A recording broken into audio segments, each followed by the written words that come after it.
We are at Hechoen Dumbo, and I'm here with Chef Danny Mena. Thank you so much for having me. Thank you. So today we're talking about dried chilies, which is a topic that has a lot more to it than I think a lot of people might even realize. So first of all, what's the difference between a fresh chili and a dried chili, other than the obvious? Other than the obvious, I mean, chilies came from Mexico. Like Mesoamerica really was one of the gifts to the world. And with that, of course, was obviously the fresh chili, and you have the jalapeno and the serrano.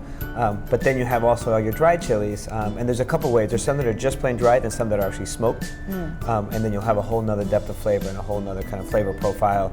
And so how do you use a dried chili? For those who've never cooked with a dried chili before, so how do you? It's really simple. I mean, basically what you want to do, kind of like with spices, is you want to toast it. Bring out, and as soon as you start to smell, as soon as you kind of get those aromas from the chilies, at that point you stop toasting it, and then you add hot water on top. And so let's talk about some of the things that you can do with it, because I think obviously if people aren't familiar with it, they might just say, well, you know, do I put it in a soup, do I put it in a sauce? Like, where are the best places to use it? So we'll start off with the most basic salsa. You know, in Mexico, and there's kind of two different types of salsas. You have like your table salsa that you add to everything, right. And then you have kind of your moles, which are the mole word is kind of like the word curry. Right. That doesn't really have a meaning, it's just a bunch of sauces, but they're kind of much more stewed. It becomes like that. And those are the ones that are a little more complex. So the simplest one is just your salsa. You grab, you know, any type of dried chili. You know, I made one right now for my father-in-law, and he loved it, and every day he's making a new different salsa. But you grab them, you toast them, you soak them with a little bit of water, you let them soak for like 15 minutes, and then you add like tomato, onion, garlic, and like cilantro and lime juice. And super simple. You can roast the tomatoes, you can do them raw, you can fry them, you can boil them. You blend it all together. You can really blend it really fine and make this really creamy sauce. You can leave it kind of chunky.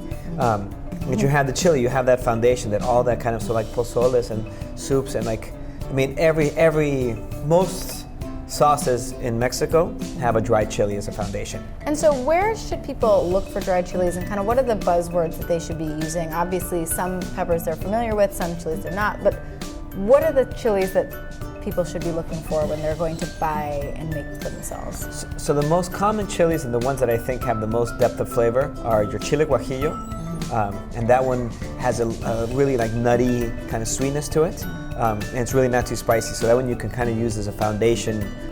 The chile ancho is another one that kind of works in that way. That one is a little bit more smoky and a little bit, can almost be a little bit bitter. And then the other one that I love is the chile de árbol, which now you see it a lot, and you see it is kind of like that Thai chili. Wonderful. Well, you're going to make us a salsa today. What are you making? So today we're going to make, it's called the Salsa Madre. So this is like a mother sauce, and basically what we do is we make this sauce, and then we always save like a little bit after, and then we do it again, and then we keep it going, This one, what makes it unique is we use 8 different types of chilies. Great. Well, will you take us into the kitchen? Let's go. All right. So now we're back in the kitchen, and we're going to start making our salsa madre. So we have our different chilies here. We have our costeño. So all of these we want to devein. We have the guajillo chilies. We have these guys. Then we have the chile pasilla, the chile ancho, which I think is very common. So this is the chile poblano. That's where you have all your chile rellenos. This is the dried version of it. The moritas we're going to leave whole because they're very little chili. So these were the mecos, these are the smoked version of the same one, morita. And then finally we have the chile de árbol, which also have very little seeds. And those are the ones we're going to add to give a nice little spice to it. So we're going to start off, we have a little bit of onion. We have chopped up here, big kind of pieces. We have the galletas Marias, which are the kind of vanilla wafers. And that's kind of where we, you know, this becomes sort of one of those recipes that it's kind of your grandmother's recipe.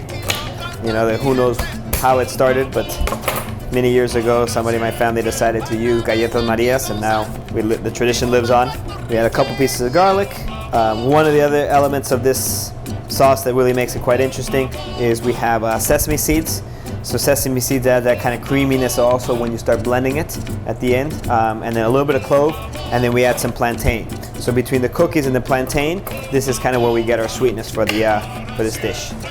So we're going to start off, and we're going to start kind of frying everything piece by piece. So first things first, we're going to start off with these galletas. We're going to take them out of the oil, and then we're going to add the chilies. So we can add the anchos and the pasillas, which are very similar and they're about the same size. We're going to add those together. And this is kind of where you start to really develop your flavors. And once these are toasted, you can really start to smell it. So that's one of the important things with chilies and spices, really, is to start to use your nose, trust all your senses when cooking. So now we're going to add these other chilies. On this occasion, we're not going to soak them in water because right now we're going to go back into the sauce, which is going to have a lot of liquid. So this 2-3 minutes really, just enough to get that kind of develop those flavors and really release the oils from the chilies, and that's all we're kind of doing here. And now we're going to start. So first we'll add the onion and garlic. We add a little more oil this time. At this point, I like to add a little bit of salt. I like to kind of season everything as it goes, little by little, kind of developing its flavor. So once this kind of sautés and starts to get a little bit of color, then we're going to add the sesame seeds and the clove. This we're also looking to get a nice little color and start to get nice and toasty. So we're trying to develop all the flavors in every one, so little by little. So really the idea of this salsa is to kind of showcase the chilies. So we'll add a little bit of the plantain now.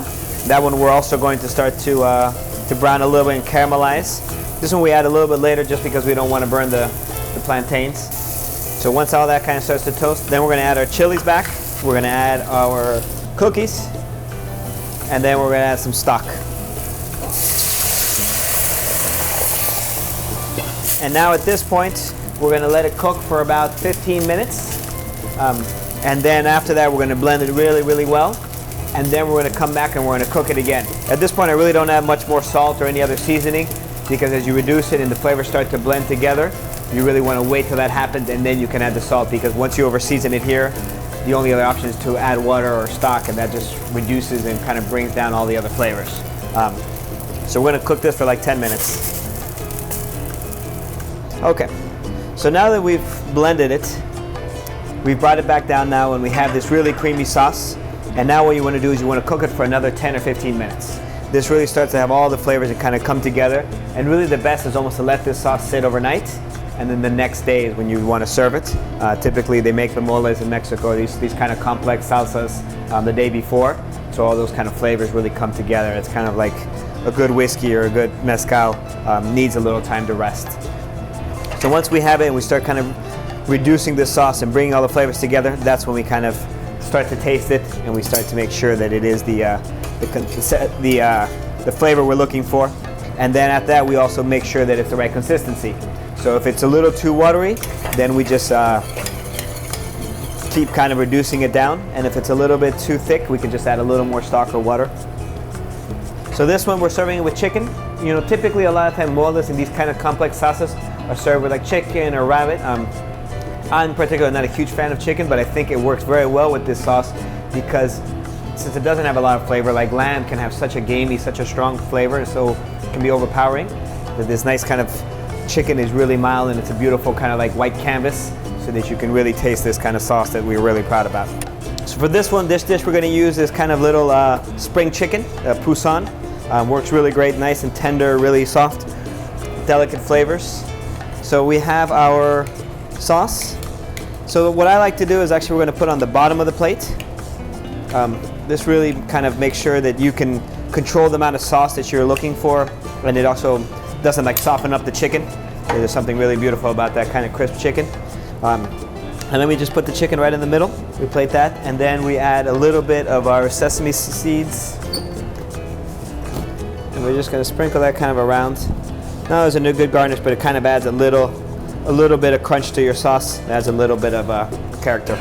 So this is your pollo en salsa madre here at Hechoen Dumbo.